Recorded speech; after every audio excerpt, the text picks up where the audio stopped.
Welcome to our liturgy today, and we will start in the name of the Father, and the Son, and the Holy Spirit. Amen.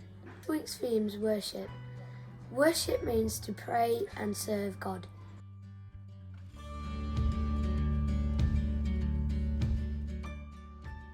A reading from St. Paul's letter to the Colossians.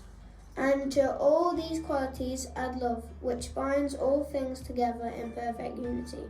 The peace that Christ gives is to guide you in the decisions you make, for it is to this peace that God has called you together in the one body. And be thankful. Christ's message in all its richness must live in your hearts. Teach and instruct one another with all wisdom. Sing psalms, hymns, and sacred songs. Sing to God with thanksgiving in your hearts. Everything you do or say then should be done in the name of Lord Jesus, as you give thanks through him to God the Father. The word of the Lord. This piece of scripture, it tells us about how we can worship.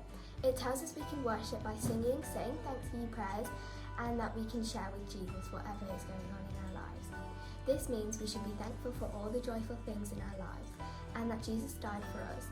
A way we can show him we are thankful is by praying and singing when we are allowed.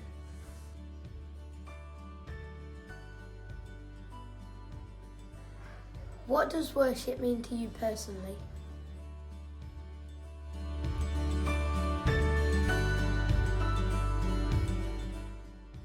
Worship means to me to pray to Jesus. What are you thankful for?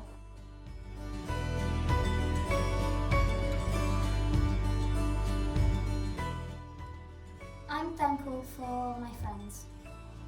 Can you think of any other ways you can worship?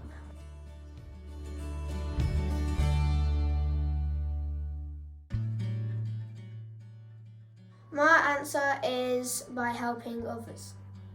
In the scripture, it says a way of worship is by saying thank you. So we have written some thank you prayers. We are thankful for nature because it is beautiful and gives us life. Amen. We are thankful for food, and especially our school cooks who make our food. Amen.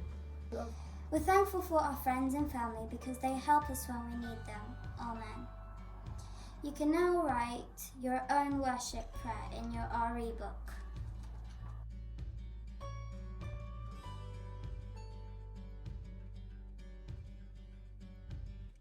We can now join all our prayers together and say, Our Father.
Our mission this week is to say 2 prayers a day to say thank you to God. We shall now end our liturgy with the sign of the cross. In the name of the Father, and the Son, and the Holy Spirit. Amen.